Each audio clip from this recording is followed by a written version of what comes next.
This episode is brought to you by White Cloud Coffee Roasters, where every bean tells a story of adventure and passion. Nestled in the heart of Idaho's mountain wilderness, White Cloud has been mastering the craft of coffee for more than 38 years, bringing the spirit of the outdoors into every cup. Discover the difference in their premium beans, meticulously roasted to capture the essence of the mountains. From robust, full-bodied classics to creative flavored blends, White Cloud coffees are designed for you to appreciate the subtleties of premium coffee.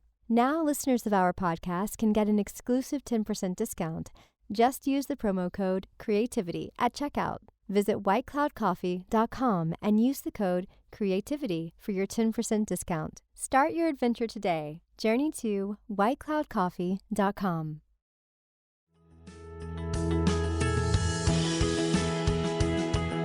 Tap into your most original thinking.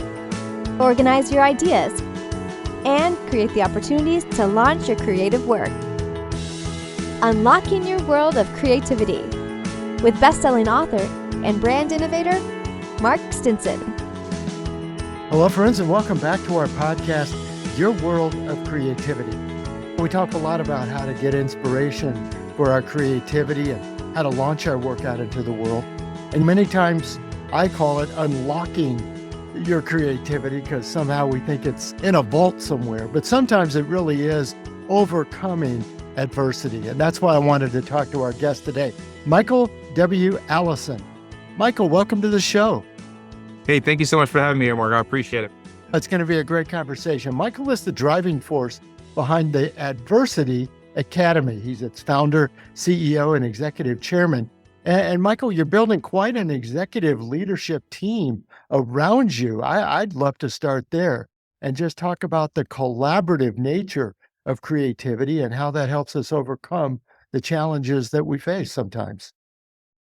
Absolutely, definitely. For myself, being someone that was previously in the executive space, working for the government and building leadership programs with a bunch of executives in Washington, D.C., I saw collectively as a project manager and contracting officer where I had to collectively put a team together and build the programs for all of the projects that I was working on. And that was what that helped us to become successful. So when I think about it, when it comes to being in the business space, I said, what's a better way to go with following the same blueprint that helped me to be successful in that current space? And I wanted to build out a team that's going to help me to be successful in anything that I do, whether it was sports or anything, but definitely in the business space. That's the same idea and concept that I wanted to have. Sure. I think we had to pause and highlight the fact that you were able to create leadership, collaboration, all of this in the government in Washington, D.C. It's not something we think about often, is it? No, not too often. Definitely being in these times that we have, collectively trying to get everybody on the same page, obviously as an adversity within it itself. And trying to navigate through some of those things is the challenge. Yes. And speaking to our audience of creative practitioners, really tapping in to people's original thinking, making sure everybody's heard, making sure ideas are out on the table that we can identify with. How do you make sure everybody on your team is heard? Because it's quite a range of experiences, isn't it? Absolutely. You're correct. And I think the gift that I have is surrounding myself with people that are totally talented, totally smart, more than I am. I always see to find people that have great expertise in different quadrants in areas of where I know that I lack. And then with that being said, for me, I find myself, one of my greatest gifts is to be a great problem solver. So whenever I could get all of the information and filled up with all of the questions I need to ask, that's what helped me execute and do things much at a greater scale. So definitely surround yourself with an excellent leadership team. Definitely people that are experts within their own right, within their own field is the key for me. I think the African proverb is, if you want to go somewhere slow, go by yourself. If you want to go somewhere fast, you're going to have to go with your team or go with a whole bunch of great leaders. And that was the whole concept with that. Yes. But boy, sometimes we think they slow us down. This is what I was. I think of even the marathon runners have all the pacers and have all the other competitors around them. And yet we think they're running alone. The Marine Corps taught me you're only as good as your weakest link. You're only good as the 10%. So if there's ever a weak link or something like that, we always find ways to reinforce and get those people up to speed and get them better. I was just at a retreat this past weekend with a bunch of guys that I serve with. And that's one of the collective things that we all talked about was like the brotherhood and making sure that we do not leave anybody behind and carrying everybody that's on the team. Yes. We can laugh about the government and laugh about teamwork, but in all seriousness, your military experience and service in the Marine Corps, and by the way, thank you so much for that service, but real life lessons and challenges that you faced, including, as I was reading in your bio, surviving a car bomb in Iraq. My goodness, that's the ultimate adversity. What were some of the perspectives that I guess now you take away from that ultimate adversity?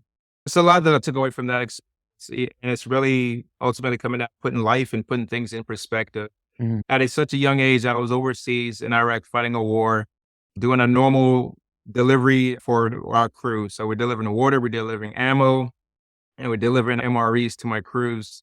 And coming, we returned, delivered, had a brief conversation to the Humvee with all the guys that was in it. We had Solto, we had the doc, we had the gunner, we had my gunny in the back. And as soon as we pulled off, 7 seconds later, a car bomb went off and killed my best friend Solto, Mhm. injured my gunny, injured the doc, and the gunner that was there, he lost half of his face.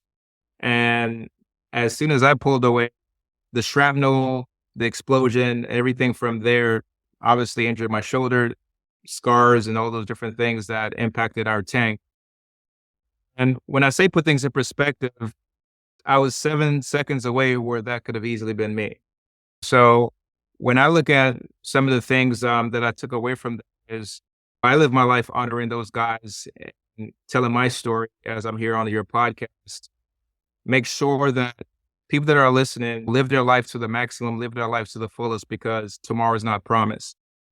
And that's how I do carry on. So I'm going to tell my truth. I'm going to be authentic. I'm going to be 100% present when I'm here with you, communicating with you. And it goes the same with my family, within my business, within activities or things that I'm functioning and doing, because you don't get second chances a lot. You don't get second opportunities a lot in life. And that's the mindset that I go about. I was doing a speech and I was preparing for the speech and just looking at it like most people die around their 70s, 80s ish. And some people are in the back half of their lives and things like that. So what is it you're going to do to maximize the time that you do have here? If it's the loved one that you need to tell that you love them, go ahead and tell them that you love them. If it's that phone call you need to make, go ahead and make that phone call. If it's that book you need to write, go ahead and write that book. If it's that company you need to start, go ahead and start that company. But go ahead and set some of those things straight. And that's what I meant by putting things in perspective. So good. So powerful. And that 7 seconds, that is a motivator for sure. Yeah. And Michael, I'm sure there's listeners who would say, well, it's a great positive attitude, make the best of a bad situation. But what kind of work, maybe even tools and models did you have to draw upon to make that situation the learning opportunity or the motivational opportunity that it is? Because it's so dramatic, so traumatic. How did you overcome that? Yeah. So to be totally honest with your audience, it was not easy. When I transitioned out of the service, I bottle in, which is, you always hear me talking about breaking the bottle, but I bottle in emotions, thoughts, and feelings when I got out of the service, because at that particular time, I was not sure how I would be accepted coming back from fighting in the Iraq war and being in the workspace. So I didn't really talk too much about my time overseas or my time in the service for close to 10 years. And it was not until I was working on the railroad and I was a supervisor on the railroad in Atlanta, Georgia. And I got called out to suicide and being called out to the suicide scene, obviously a dead body. And that immediately brought me back to my time in Iraq. And from there, that kind of brought back so much memories and so many things. But this is when I really understood like what does like PTSD look like? What does a traumatic brain injury actually looks like when things started playing out for me? I've had other things, but I never went to a hospital. I never seeked out a counselor or anything like that. And that propelled moving forward. I made some bad decisions. So I ended up right around that same time, I ended up getting a DUI. Like I went through a divorce. I eventually left that company. And then eventually got remarried again. And then during the second time getting remarried, I went through another phase in my life where things was not going the greatest. And I was going through my second divorce. And going through the second divorce, I was started seeking some type of treatment from the hospital, was not too consistent with it. I eventually got up to being on 13 different medication. Mm. And I was in a very dark place. And I tried to take my life in 2013. And after trying to take my life, obviously I did not do that. And that's when, for me, I'm a person of faith. And that's when I feel like my life changed. And I felt like God came and started talking to me about changing my life and having a much more purposeful life and truly honoring those guys that passed away. And I have a son to live for, I have a family to live for. And that's when I started working on personal development, professional development to actually turn things around within my life. So I went to Rush University to understand what is this thing called PTSD, traumatic brain injury. What are some of these things that's going on psychologically with me? And I went through the training, the treatment, and all those things to understand truly what I was dealing with. And once I comprehended those things, I started understanding better how I could understand things and deal with things as I moved further throughout life. And, excuse me. And then I also went to another program in Atlanta, Georgia, where they were working with veterans and helping them replay couple of things or a couple of stories that we're dealing with that was haunting them. For me, I carried a lot of guilt in my heart and in my mind, as I always thought that I could have done something about that car bomb explosion, because I literally came from the same direction, same location where the person was in the car that drove up and hit those guys. Now we lost my best friend. All these guys got injured and so much more, so much ripple effects from that one incident. And then, so we played that out and that helped me start understanding some things. And we started doing some things around neuro-linguistic programming and understanding how your brain works and how things are wired and how things are function. And then from there, I started doing a whole bunch of things that's tied into personal development. So working on things to make me a much more highly productive type of person, creating better habits, creating better systems, and just changing my habits and surroundings and things around me. And from those, I just started implementing these different strategies, these different things to help me become a better human being, a better person, and start serving humanity at a higher scale. And doing that, I obviously changed my circle. I started changing different programs. I started getting mentors. I started getting coaches. I started being in different types of programs. And that's part of the path that helped me get to where I'm at now today. I always talk about the framework is decision, direction, and destination. And the destination where I wanted my life to be was to where I'm at now. So what are some of the decisions that I need to start making and remove some of the old decisions that I was making? And what is the direction of where I wanted to go in my life and change some of the direction or the direction where my life was going before, and make sure just answering those questions and drilling down into them and getting so much more clarity where I could create that alignment in regards to that destination. Michael, it's such an inspiring and personal story, and thank you for being so forthcoming.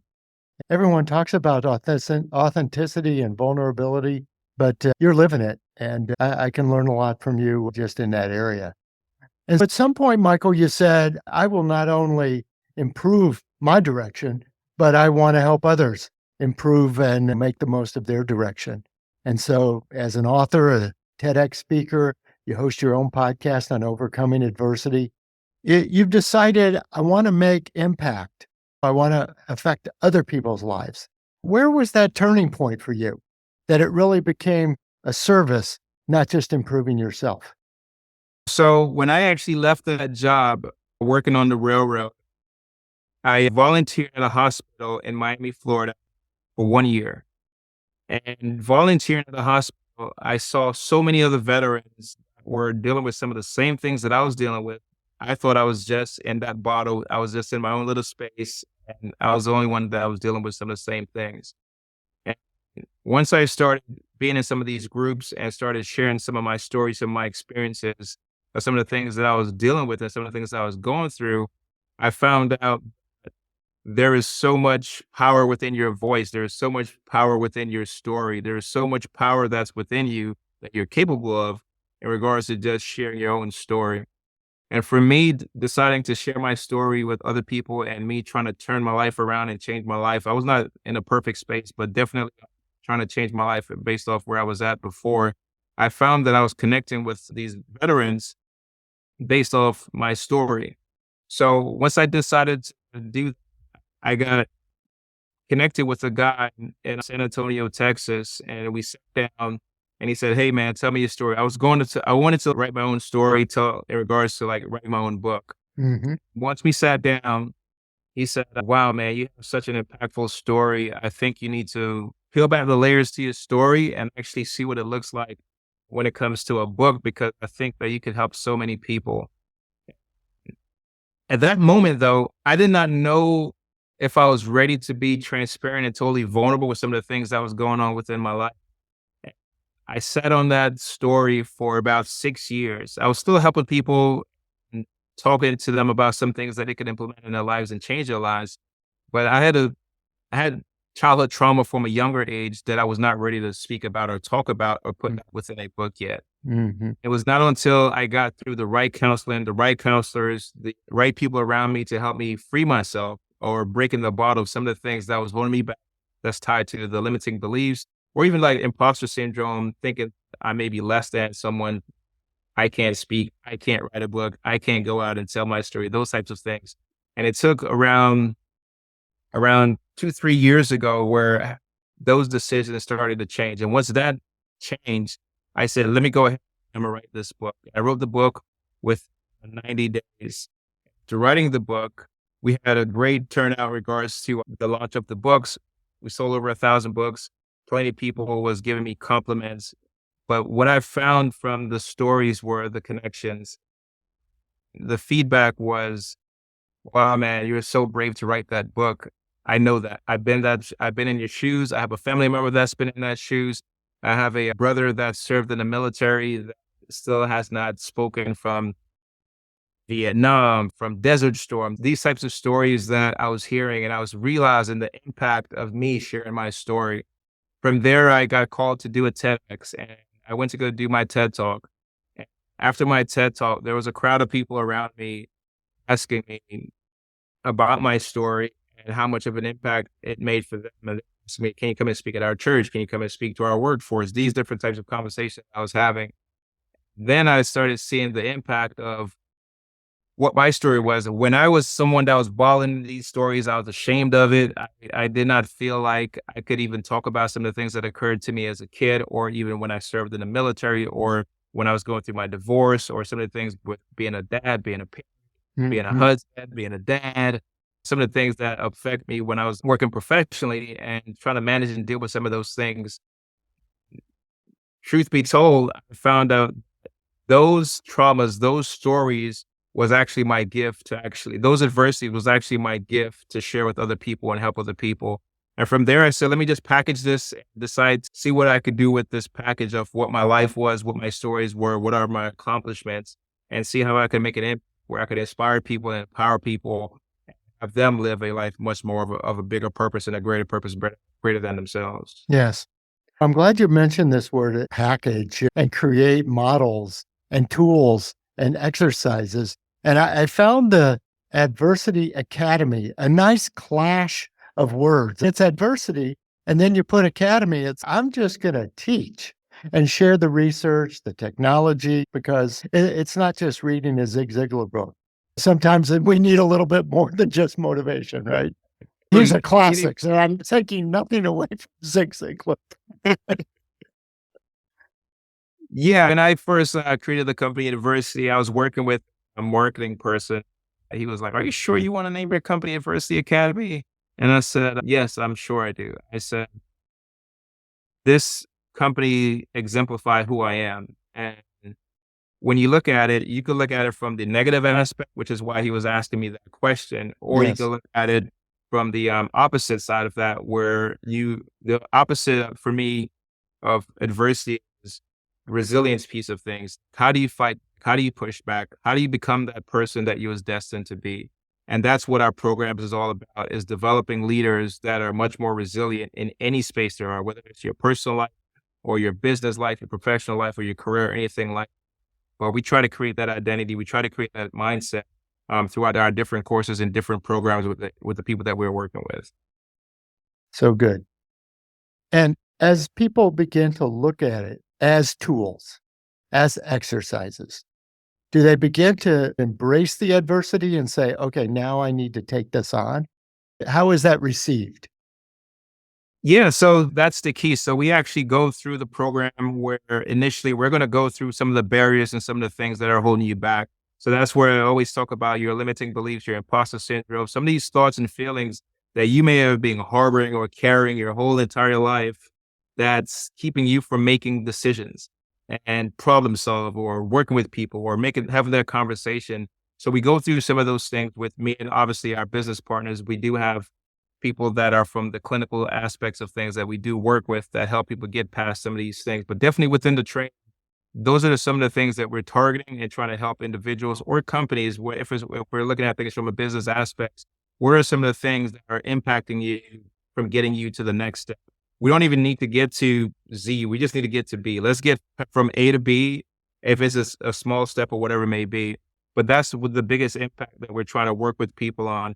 And if they're willing to be vulnerable, transparent, just like myself, then that's ultimately a big win for us right there. Yes. And then as you envision the Adversity Academy going forward and continuing to evolve, how do you see that in the future?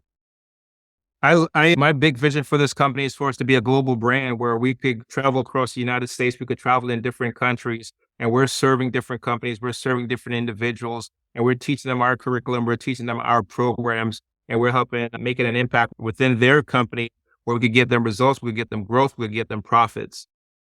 So exciting. My guest has been Michael W. Allison and his company, his academy, the Adversity Academy. Michael, what an enjoyable and motivational and inspirational and very personal conversation we've had. I cannot thank you enough. Mark, it's been a pleasure to be on your show, man. Thank you so much. Yes. And listeners, definitely check out the Adversity Academy, explore. They've got some transformative leadership for sure, but personal development programs as well.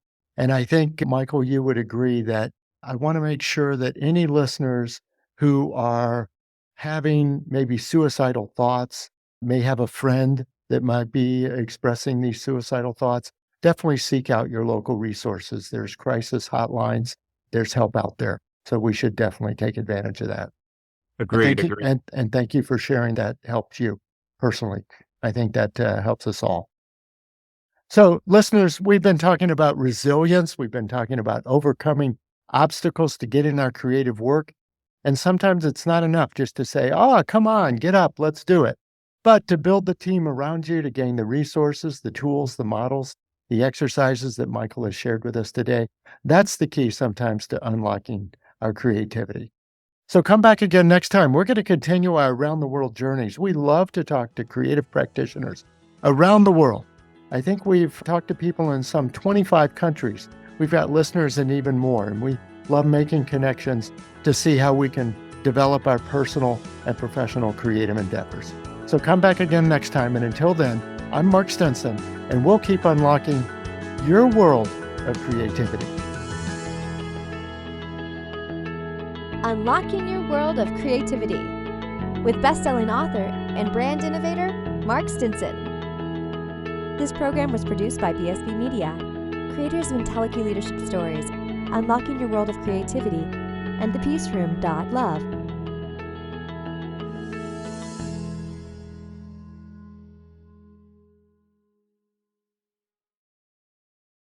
Are you an author who's tired of the long waits and low royalties? Exact Rush is here to change the game. We specialize in publishing with precision, and we get your book to market in just 3 to 6 months, not years. But we're not just about books. We also support your photography, web design, and content creation needs. Our focus ranges from spirituality to pop culture, and we're excited about our diverse lineup of upcoming releases. So if you're ready to keep more of your hard-earned money and get published faster, Exact Rush is your ticket. Visit exactrush.com and turn your creative dream into a profitable reality today.